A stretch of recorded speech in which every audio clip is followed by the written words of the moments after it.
control while you're alone.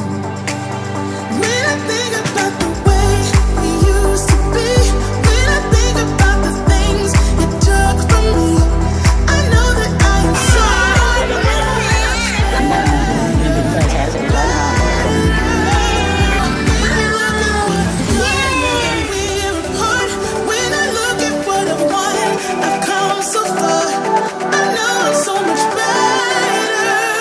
Thi thật tốt và qua cái chương trình lần này thì các con sẽ có thêm nhiều bạn hơn.